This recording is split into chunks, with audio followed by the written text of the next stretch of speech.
Olá, queridos estudantes da Humanities Online, professor Sano Massarani, e vamos nesta aula falar sobre o governo do Ernesto Geisel, o quarto presidente do regime militar, governado de 1974 a 1979. Temos aí uma foto do Geisel. O Geisel, pessoal, representa o retorno de uma linha mais moderada ao poder, chamada linha castelista, porque o choque do petróleo, a crise do petróleo de 73, essa crise vai se originar no Oriente Médio, Temos isso na nosso curso de História Geral, temos também no curso de Geografia. Então a guerra do Yom Kippur entre Israel e países árabes, vai gerar então todo um problema relacionado ao preço do petróleo. Isso vai afetar muito o Brasil e vai paralelamente enfraquecer a linha dura do Exército, abrindo caminho para o Geisel, que era presidente, Geisel tinha sido presidente da Petrobras. Bem, então o Geisel, pessoal, desde o início, ele vai afirmar que seu governo iniciaria a abertura política. Mas importante, a abertura política ia para o fim do regime militar. Seria uma abertura lenta, gradual e segura, nas palavras do presidente, ou seja, controlada pelos militares. Então o Exército, essa abertura vai durar 11 anos. Então articulando aí o próprio fim do regime militar. Geisel vai fazer um acordo nuclear com a Alemanha, para a criação das usinas de Angra dos Reis no Brasil. Outro ponto importante aqui, para minimizar os efeitos da crise do petróleo, Geisel vai criar o PROALCO, o Programa Nacional do Álcool, estimulando a busca por fontes alternativas de energia. O Brasil vai virar referência no etanol, referência mundial. Inclusive, na década de 1980, boa parte dos carros brasileiros vão ser carros a álcool. Uma mudança aí também na questão diplomática, um restabelecimento de relações diplomáticas com a China, a China comunista, socialista, marcando aí um pragmatismo diplomático, a ideia de que o Brasil tem que sempre buscar uma certa neutralidade, conversar com todo mundo. Então o Brasil de certa forma, ao longo do século XX, somente a partir da década de 40, a partir da criação da ONU, que o Brasil tem aí um papel, discursos importantes. Então a diplomacia brasileira, de certa forma, durante o século XX, foi uma diplomacia muitas vezes elogiada por essa questão pragmática, de que o Brasil busca conversar com todo mundo, busca ouvir todo mundo. E aqui um exemplo, então, a partir aí do governo Geisel, com o restabelecimento das relações com a China.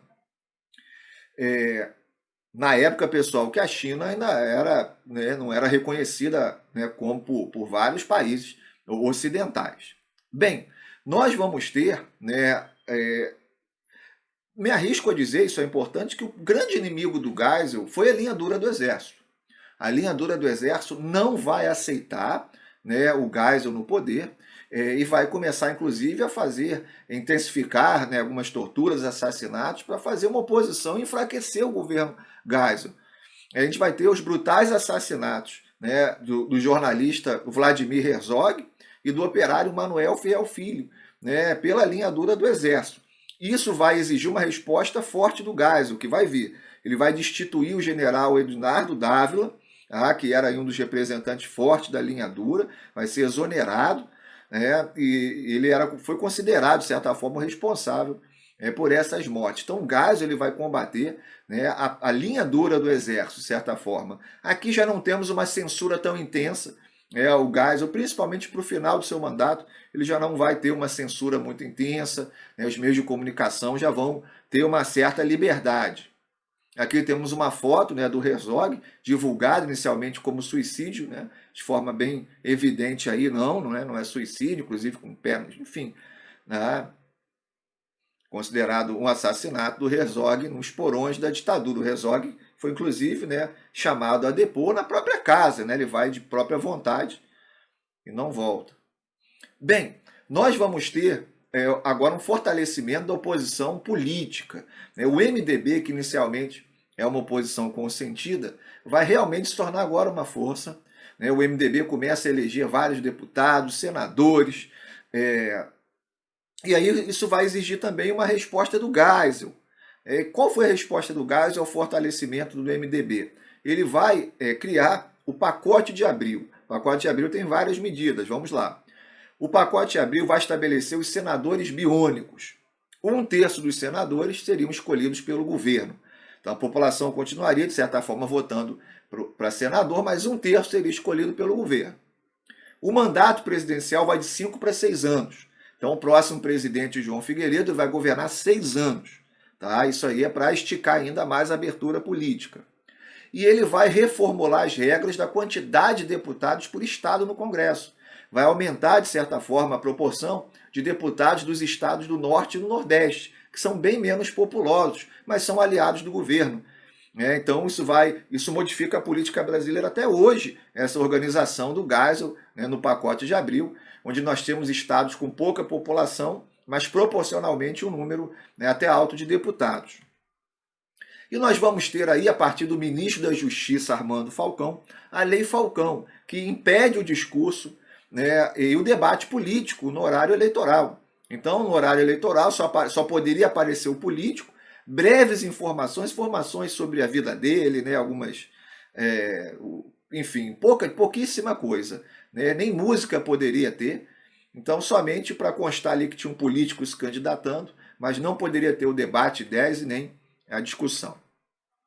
E o Geisel, em 1979, no final do seu mandato, vai revogar o AI-5. Então, para muitos, aí já praticamente é o fim de um período mais ditatorial, com a revogação, retira da pauta política o ato institucional número 5. Como comentamos ainda há pouco, já também não havia mais quase censura.